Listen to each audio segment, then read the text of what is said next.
All right. I think that actually officially gets us on. Can you hear me? All right. I think that actually officially gets us on. Can you hear me?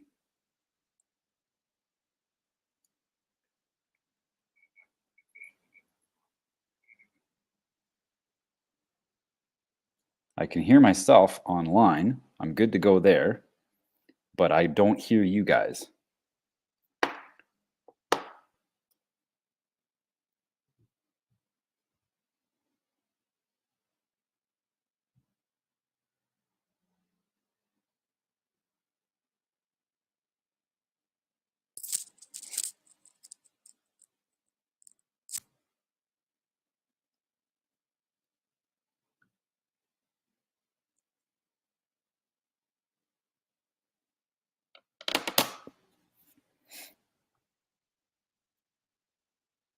Yep, I am not hearing you guys. Oh, bummer. That's really weird. Can you hear me though?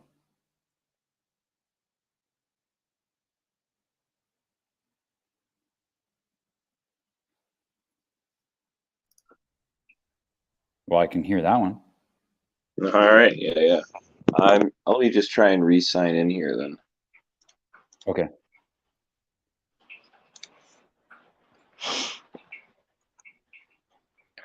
Settings may have been switched around somewhat.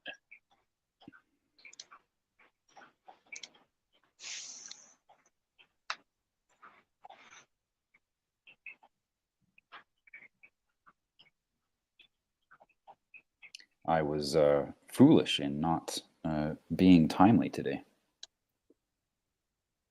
Oh, that's fine. Had a very, very fascinating conversation with one of our journalists. Oh my gosh, there are some incredible developments. Oh yeah. Oh yeah, the corruption is just boiling to the surface, and like they're just picking up. Like it's literally they're not even gonna have to dig for the info anymore. They're just picking it up off the ground. Okay. It says we're backstage. You want to try letting us in again on the other side? Oh, now I can hear both of you. Now you can hear both of us? Yep. Yep, we're good now. Okay, I can't hear you though coming through. Hello. I'm just gonna kick that one from the studio because that might be doing the background. Where's your audio input here?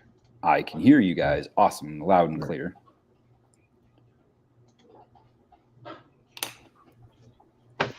Nothing? No? Nope. Nothing? Call's not receiving. I can hear you. I can hear you. You can hear us, but I can't hear you anymore. Oh my gosh. Okay, the speaker, that's supposed to be. Nothing, eh? Well, maybe put up your phone, put up your thing, and there we go. What's he doing? Re-sign in with the other one. Here, I'll text you.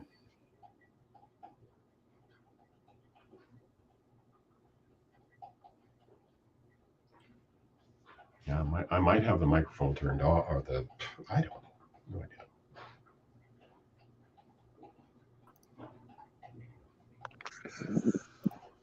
We'll run it like this, I guess. Yep, because I can hear that great. You can hear me, right? Oh yeah. Okay. All right. Cool. Phones are. It's just a small screen. That's all. Yeah. Okay. No worries. No worries. I'm glad it works. I didn't know that mobile would actually work with this platform. It says. Yeah, it's just off the browser. So. All right, on. Good. Well, how are you guys doing? Good. I'm all right. And yourself? Oh yeah, same way. Same here. Things are going good. It's been the last 2 weeks have been crazy. 3 weeks actually have been pretty crazy, but this last week was a lot easier on the stress levels. So yeah, so what we do here is we just chat, share with each other what we've learned over the last week, or if there's a story from prior to the week, that's fine too. but we just share what's going on for us and how we're experiencing God in our lives, in the work that we're doing, and or maybe not even the work that we're doing. Maybe he shows up in our relationships. Maybe he shows up when we're just driving in our car. Maybe he shows up simply by, an example that I like. This last week, Everything clogged. what's that? Sorry. That was just a huge speaker input. Oh, the speaker is now working. Yeah, I'm trying to see if I can get this to run. Okay, cool. There was a video that I watched this last week where a gentleman had observed in his front yard. Literally, he's out in the bush, but in his front yard, he saw a double rainbow that was just breathtaking to him. And he took his camera out, and this was back in 2010. And apparently, in 2010, it was a viral video. I don't remember ever seeing it, but he took a video of this double rainbow that was clear across, like from one angle to another, like very wide angle, double rainbow. And the inner rainbow was actually glowing, like the inside of the diameter of the inner rainbow was actually glowing. And it was breathtaking to him so much that he fell to his knees and cried out to God in wonder and awe and gratitude for such a wonderful sign. That is something that we can also. Oh, you're now in that other stream. Okay, cool. There we go. Now you can hear me? I can hear you now. Yeah. Okay, cool. So yeah, that's an example of where someone experienced God in that moment. And so yeah, we just share what we've experienced as God in our lives. So we can just go around the table if you want. Last week, I did a. I actually talked about how I was. Well, you know what? I can do. You guys can watch last week's video if you want. We can just go ahead with this one. After you. Puts him on the spot, eh?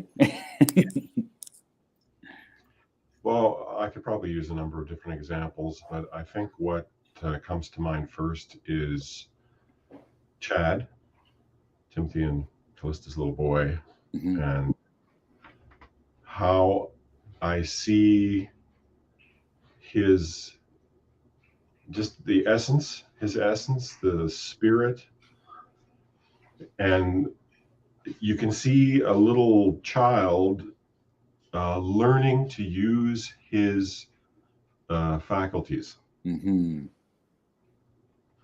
And it has, like, again, what is so fascinating for me, and I think connects with the spiritual creative area of God, is this you see the spirit of this child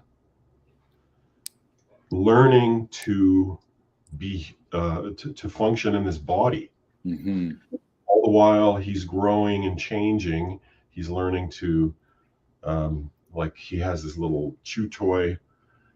He stuck it up in the air and he's looking at it, and it's, to me, it's just a wonderful creative activity, right? You have this developing child, developing brain, awakening. Well, I don't know if it's awakening spirit, but anyway, it just connects to everything that's kind of miraculous about a child, and this creative aspect of our lives. And well, what else is a child except a Christ child? Every child is a Christ child and has to be seen as a little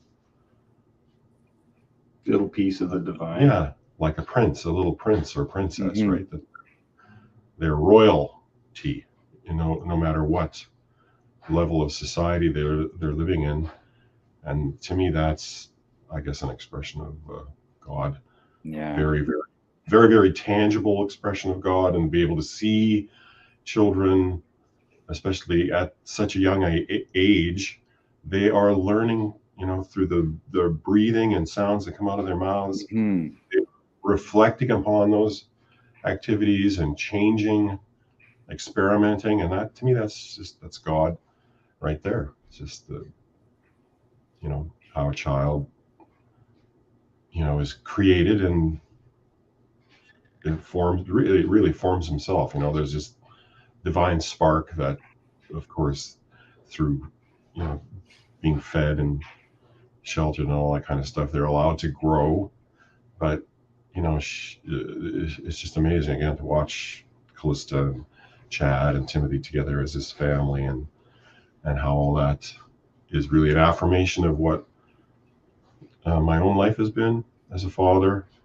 And again, just it's a very spiritual experience to see that. So, yeah, absolutely. there you go.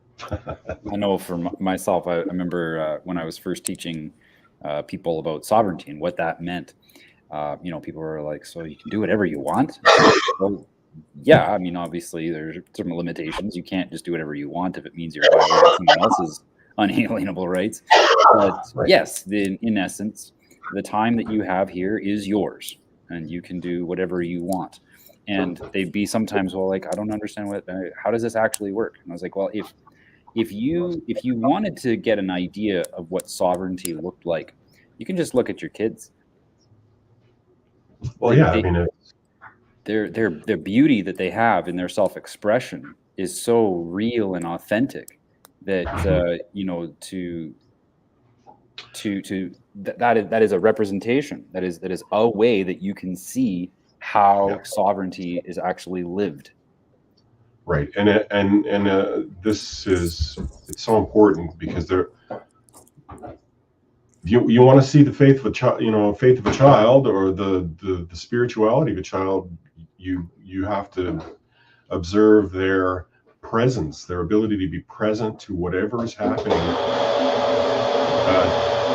Just to the extent that they're able to, because they all have limited capacity as they're as they go through their life. Right, that capacity grows, but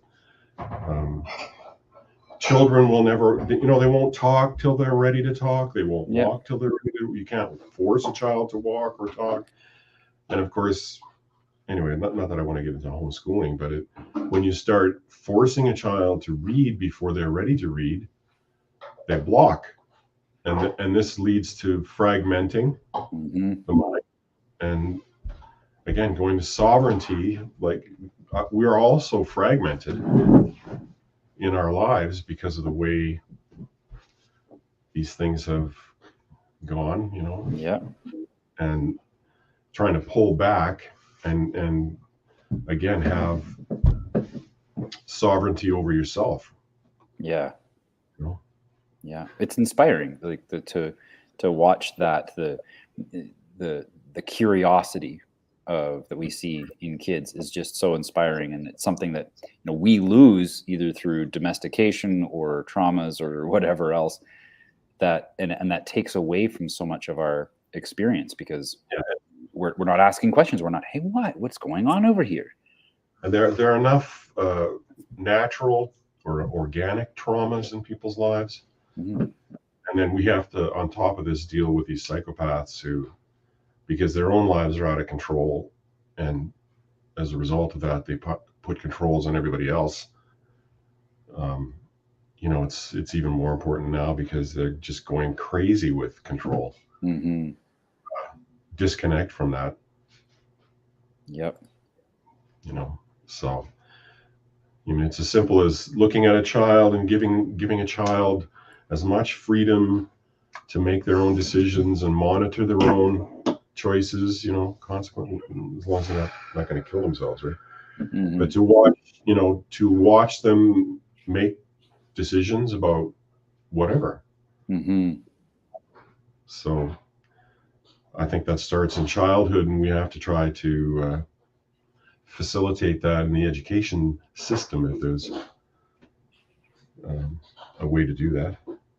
Yeah, well, I think that as we practice it within our own lives, it becomes apparent on how we can bring it into our instill it in our sons and daughters to a greater degree.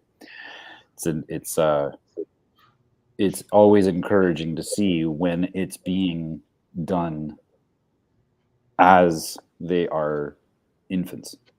We are Yeah, we're mean to them. We're mean to them in the sense that, oh yeah, like you were saying, well, you should be walking by now. It's that's actually mean to them, because what you're doing is that you're instilling in them that there's something inadequate about them. Yeah, we were just talking about was it at church or about going and asking someone for something?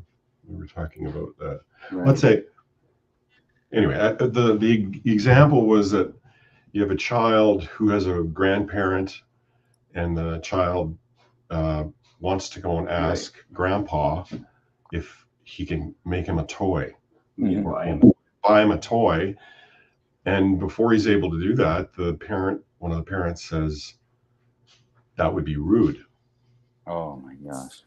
And we were talking about this. First of all, the idea that comes into the child's head is not rude at all. Mm-hmm. It's just wants something that is initiated from within. And we'll see what happens. We'll see what grandpa says. Why not let the child go ahead and ask and see what occurs, rather than guilting them, right? It's rude to ask for things. Oh yeah. Right. So you have this. How else is the child going to get it? Because guaranteed he's already gone through the list of how he could possibly acquire this thing without. Right. So just taking it. Like in this school setting, for example, it's like, today you're going to be interested in this. No, I'm not. Mm-hmm. And if I'm not, then I've got to feel badly because, like if my behavior, if I'm distracted, because, not all kids will attend to something that's being taught. It's just impossible. Mm-hmm. Most of them cannot. And then they have to be corrected, right? So the whole thing about learning becomes something that is weighing on you. Mm-hmm. And that shouldn't be. So, again, going back to Chad, and I saw that in all my children, that they had lots of time just to kind of be alone with themselves, even in a big family, and kind of find themselves, because you were, and sorry, I'm going on here, but Timothy and I were talking about Jesus saying the kingdom of heaven is within. Mm-hmm. Mm-hmm. And unless you know yourself, I mean, it doesn't really matter how much Jesus, although it's helpful, how much Jesus changes your life, but who are you to begin with? What does that mean to have Christ in your life? And, how are you conscious of that? Mm-hmm. Mm-hmm. They certainly don't take it to the level of manifestation. Yeah, right. So that's kind of like the whole thing with just telling a kid you can't ask grandpa to buy you a toy, right? It's one of the reasons I didn't go to church today is because I just get tired of hearing all the hymns full of woe and sinning. Yes, not worthy. Yeah, that the left does that all the time. Oh yeah, and thank you. I'm good now. I figured that one out. I figured out I was a piece of shit back when I was 4 or 5 years old. I don't have to be told it when I'm 20, 23, right. 25, 30. Thank you. Yeah. Mm-hmm. But that's the whole mentality, right? It's the psychopathic mentality, and I mean, relating that to schools, I've heard that, and I could see, because I experienced it myself, that the whole system, the dynamic of the system itself is psychopathic, because you've got to use psychopathic kind of control mechanisms on the children, right? Threat, punishment, removal, all these kinds of things that psychopaths would use with people that they've kidnapped, right? Yeah. Even to the point where the kids like the teachers. Stockholm syndrome. Yeah. Not all teachers are bad, but it's that whole atmosphere of, it facilitates the negative behavior. It's like that experiment with the guys who became the guards and the guys who became the inmates for 2 weeks or a week. The Stanford prison experiment. Yeah. It is very much that. And the Stockholm syndrome is definitely running. Well, we're programmed with it. That's what school is for. It's to program you to have the Stockholm syndrome so that it's easier for you to accept that way of life once you're in the work world and having to deal with governments. Right. And then when even the parents who choose to home educate their kids, they're still held hostage Yes. to the methodology. Yeah. Or the kitchen table. Right. And it and it blocks the parents' ability to see their children for who they are. Mm-hmm. And it blocks the child starts to block the relationship they have with their parent, because they start looking at them as teachers, right? We're going to sit down and do an assignment. And to me, that's an example of how people get fragmented in their thinking, and that they have such a difficult time focusing, as I do, focusing on one thing at a time, because you go through the school day for 12, 13, as soon as you're institutionalized through daycare or whatever, right? This spirit is suppressed because it's violated by external forces and energy that doesn't need to be in their lives, right? Because we got enough normal life trauma to deal with in the first place. And the proper question that should be asked is who I am and what I can do, rather than who I should be and what I should be doing. Yes. And that's the essence of what God is anyway. I think it's just this ability to be free to make decisions and live with the consequences of those decisions with a working conscience. That's not, again, this is what they're trying to do, right? They're suppressing people's essence or conscience or spirit to the point where they're just emotional zombies, right? They're physically unable to function. They're not even, it's like they're not even daring to have a sovereign thought. Yeah.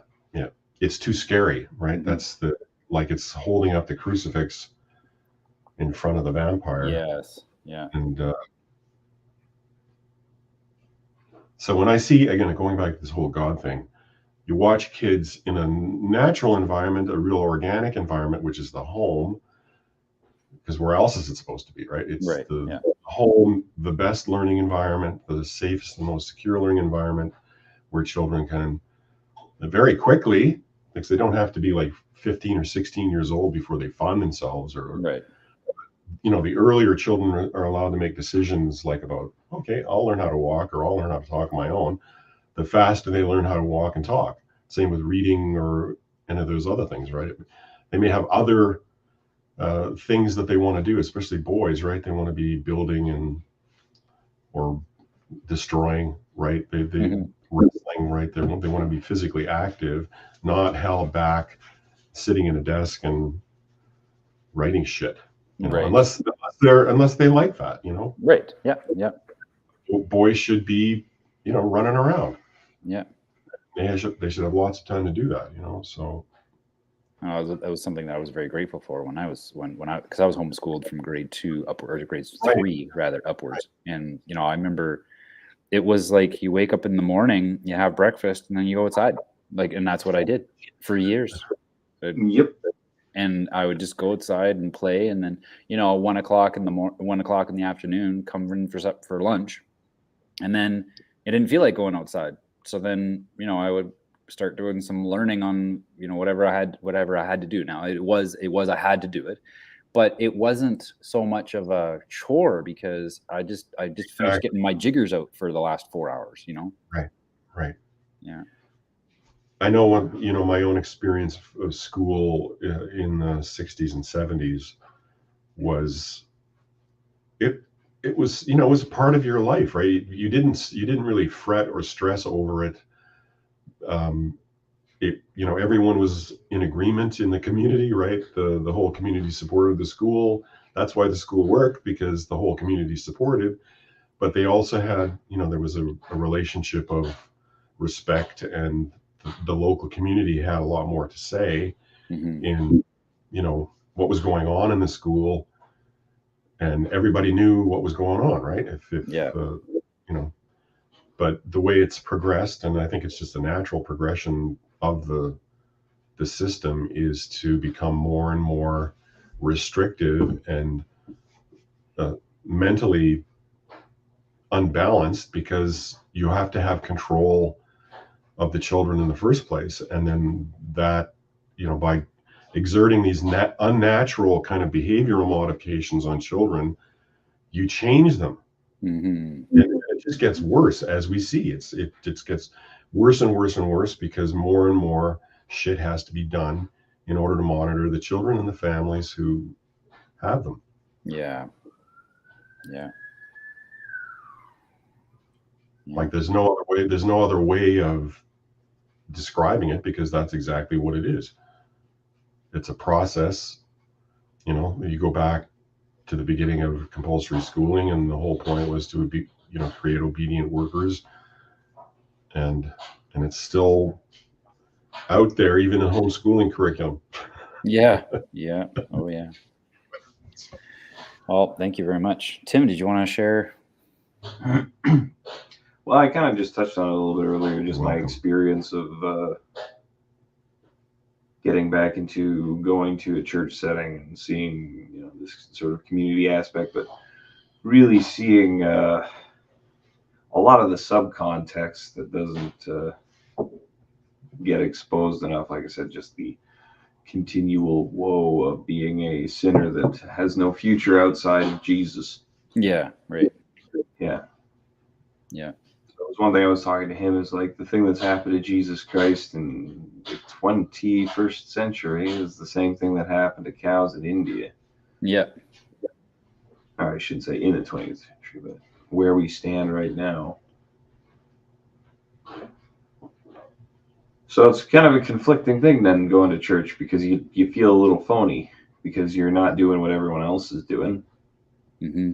At the same time, you do enjoy going because there's a community there and everybody else enjoys you coming. Yep. I'm glad that they enjoy you coming, because for me, the thing was that they only enjoyed my presence if I was also contributing to the collection plate. Uh-huh.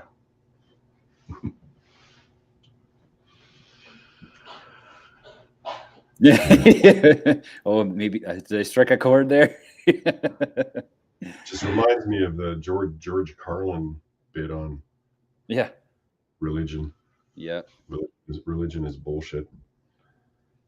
Well, and I've been saying for years, I've been saying, that religion is man's answer to who is God, and spirituality is God's answer to who are you.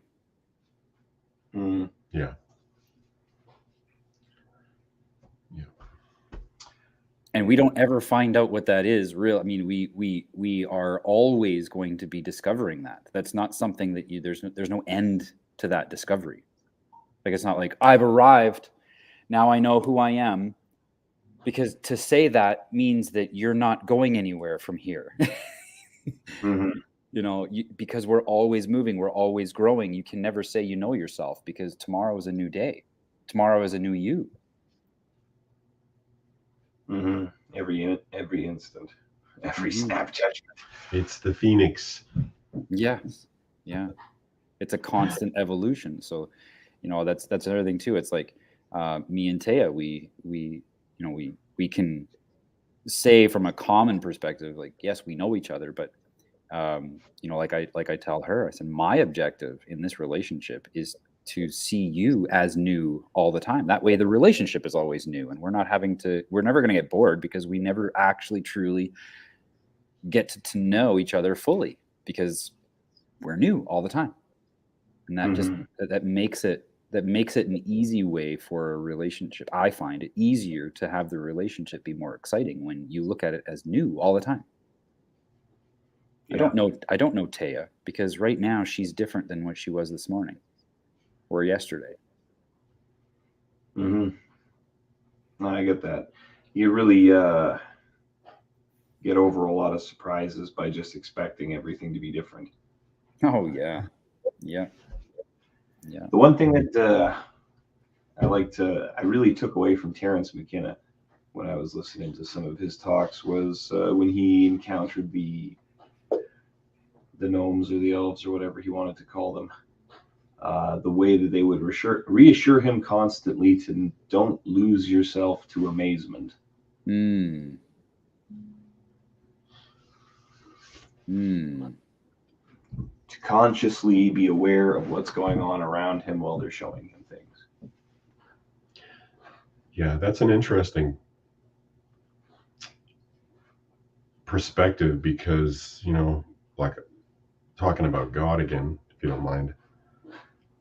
You know, I've had a number of experiences where you just kind of know that you are in presence, you are present with something that's just beyond any description. Yes. But it's like a sense of peace. And it's always very limited. Like that experience, very temporary, because as soon as at least for me, as soon as it happened, you have this moment where you know what's happened, and then you try to process it, and then it's gone because you try to process it. Right. Yeah. So, you know, being in that moment, I have this kind of thing. Well, am I being too closed to God, or just cautious enough to get a glimpse and then be happy with that for a while? Not always, you're not always searching for it, because often it surprises you. Yeah. Right. It might be in just, oh, look at that buck. Right. It might be anything. Right. The flower, all of a sudden a flower grabs your attention, and that's God. Yes. Right there. Yeah. Yeah. Yeah, we can discover that presence in anything, because I mean, the essence of all things is from his his creation is the essence of all things. So therefore, you know, you could a stained glass window.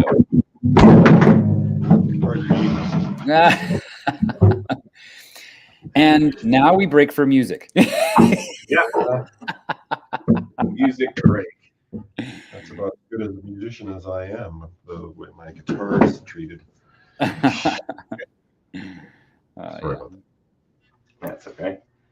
So outside of, because I mean, I'm definitely with you, Tim, on, you know, the almost the depressive environment that is found in church sometimes. Outside of that, you know, what are some things that you've noticed over the last week or two where it is undeniable that God was present? In the last week or two? Yeah.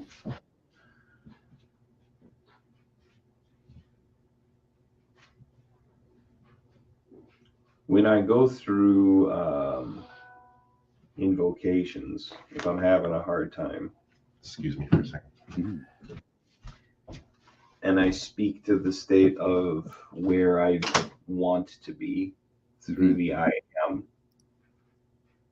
you get palpable feelings in the body. You get goosebumps, you get chills, your whole body kind of goes. Yeah.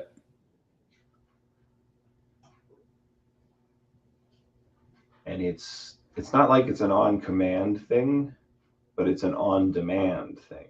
Right. And I think that's a pretty good distinction, because in order for it to be in you, you have to be available to it. Whereas I think something that you're on, command and demand. If you're in command, you don't necessarily need to be in the presence of it. Yeah, that's but right. On demand, you have to have a relationship between yourself and that thing.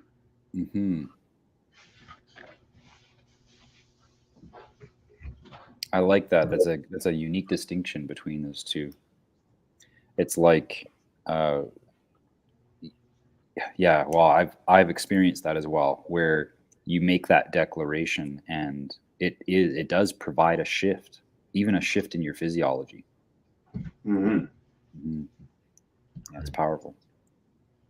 I've been started carrying around this little notebook and just writing in these things every so often. Mm-hmm. And if you don't say it right, I've noticed, or write it down right, it doesn't work. Mm-hmm. Yeah, catching it in that moment is actually pretty critical. That's Yeah, interesting. just the way it's such a obvious thing, but hidden in plain sight. And what everyone's been conditioned to do is almost idolize themselves, Mm-hmm. right? Mm-hmm. It's because like the way their language is written, is that the whole point of the way the language is written is to basically confuse everyone by the use of the same words, right? It's like there, and there. They are clothes. There's a place over there. They are, Mm-hmm. right? They're all the same word. There, there. The sound coming out of your mouth is virtually identical. All right, so it's like doe, a deer, a female deer, doe, the pizza that I made last night, Yeah. etc. But it's all context though too, because when you're No, but the sound is the same, and that's the important part. The right, most important part is the vibration you're actually creating with your mouth. That's right. but So I am okay. is what we've been assigned to use for ourselves in personal addresses. Yeah. Just like soul has been assigned to use for the personal self, but it's also been assigned to be used for the sun. That's right. So if you're talking about the sun, the soul, as like solar, you get confused. So if you read something that, the ancients used to practice solar worship, Mm-hmm. sun worship, it's obviously you can just run with the other interpretation as opposed to being, I am worshiping the soul that I was given through God because I am his son. Mm-hmm. I think, And then you try and tell Christians that and they kick you out. Yeah. just thinking about But Jesus called me his brother, dude. language. I mean, when you're using there, or there, when you're speaking, well, of course it's context, right? Because there are whatever, or their cars, that's all in context. And of course, if you're going to have a written language, then you've got to be able to discriminate between certain words so that people understand the context Yeah. of what, right? So, but it, like, again, one of the reasons, not that I want to get into all this, but the Of course you do. the whole grammar, That's why we're getting into it. the whole grammar thing is, again, so not that people need to be able to study grammar, and because if they speak well because they're spoken to well and they hear good thoughts and they read good thoughts, then they should have good thoughts as well, right? So I've forgotten where I was going with this. Well, with the writing, right? Yeah. Having a context. For speech, you've got certain words are very minimal as far as meaning, Mm-hmm. right? Because like the word the, or in or out, right? These prepositions or articles or whatever you call them, they just get you to focus on what the point of the sentence is. And so, when you have these more important words can be hexes, right? You can, certain words create energy. Yeah. Why do you think we have to spell words? Because they actually create spells. So some spell words are like I am, Mm-hmm. is much more powerful than it, or Yes. if you use it, I mean, you could say, like, referring to a baby by saying it, Mm-hmm. kind of like lessons, or because it's not an object, it's a baby is a subject. So anyway, which is another topic, right? Getting into the A, B, C, D, X, Y, G. Yeah. Awesome. Anyway. Mhm. I know for myself, I've been noticing God showing up in a very, very unique way. I always like to think of God as just having a higher perspective. So he doesn't perceive time the way that we do. He doesn't perceive he doesn't perceive anything about this existence the way that we do. But to imagine what it would be like to witness from that perspective. What I like to do is I like to give the analogy of a two-dimensional object. I'll just grab this piece of, I thought I had a piece of paper here. Well, here's a laminated piece of paper. So here's technically a two-dimensional object if we wanted to, make a representation, right? It's just a card that I have a 8.5 by 11 workbook or worksheet that I like to use. And it's laminated so I can write on it. But this object here has, we can imagine it having 2 dimensions.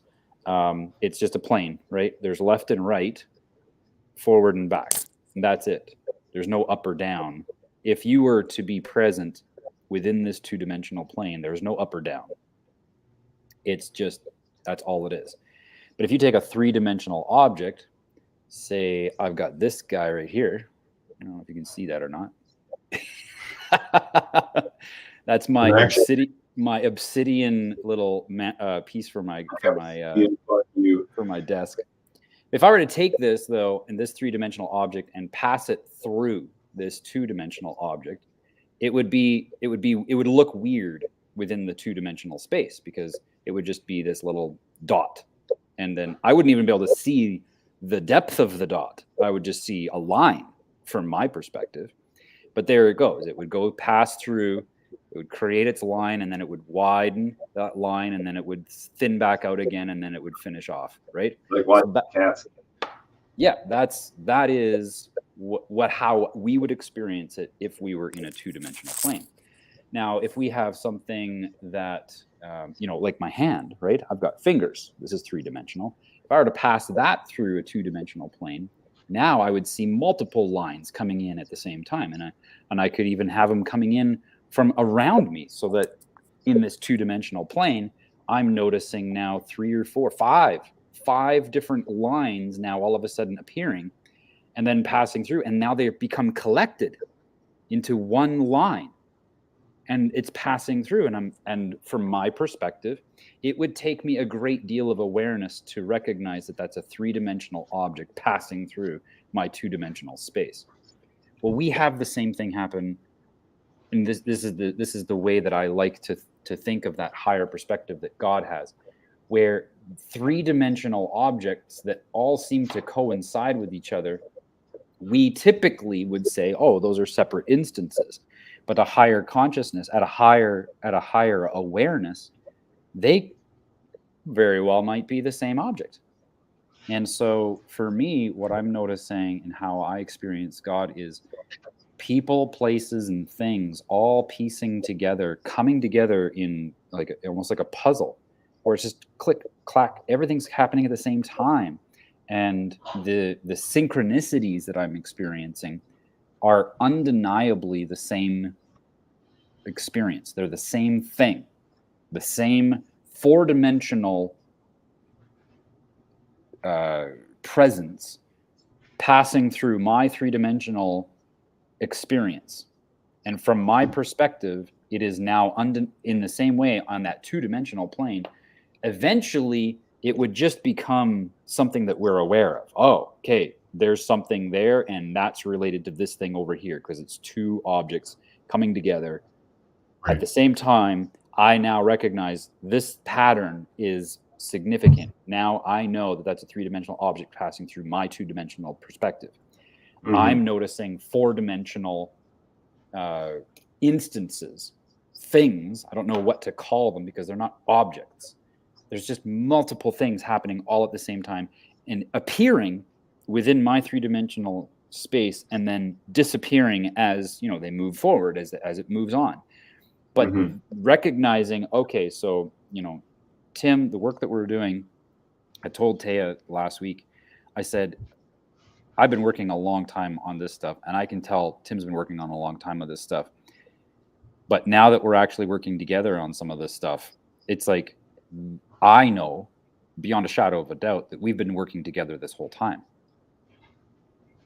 Mm-hmm. When I see how that coincides with me working with Brian since the beginning of this year in Saskatchewan, and how he's been just chomping at the bit to get his community to unify on something, anything, and now he's actually getting some traction with hemp at the same time that I start working with you. He's in frickin' Saskatchewan, Cam Buttsack, Saskatchewan. Yeah. And you're in Camrose. That those two things, to have them converge like that at the same time, is obvious to me that it's the same instance. It's all appearing within my three-dimensional experience as undeniably a four-dimensional existence.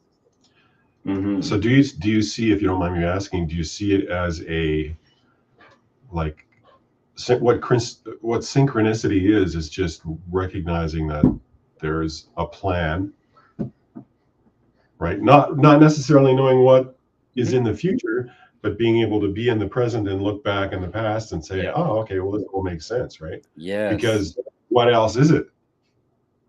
What else is it? What else could it be? Where you know, meant to be, right? You meet this guy, you guys meet together, and you recognize each other's energy. Mm-hmm. And well, what is that energy? Let's find out. Is it, you know, it's unique, of course, because it's expressed in, you know, your physicality, right? Your substance, and but the energy is something that you recognize, right? It's just something that, well, it's a similar energy, like you sing a similar song, you're in tune, and the way you go, and well, how does that happen? How do you wind up kind of together at the same time? It's just, that's a miracle. Yeah. Right? How else can you explain it? It was meant to be because it is. Well, and so this is where I get to the point where it's like, is it a miracle? Because, I mean, technically, if from a two-dimensional perspective, a three-dimensional object passing through it and showing up as these multiple objects, it's not really a miracle. It's a three-dimensional object passing through a two-dimensional plane. Mm-hmm. But I recognize the synchronicity is undeniably miraculous from a three-dimensional perspective. Yeah. But that from God's perspective, it's not miracle at all. It's just, this is how I work. This is how I operate on a daily basis all the time. And I'm excited to see you do the same. No, I agree. One thing that you're, just on the scientific tangent, you're holding that two-dimensional object up, right? Yep. Flat plane. I'm thinking, okay, so where's the flat planes?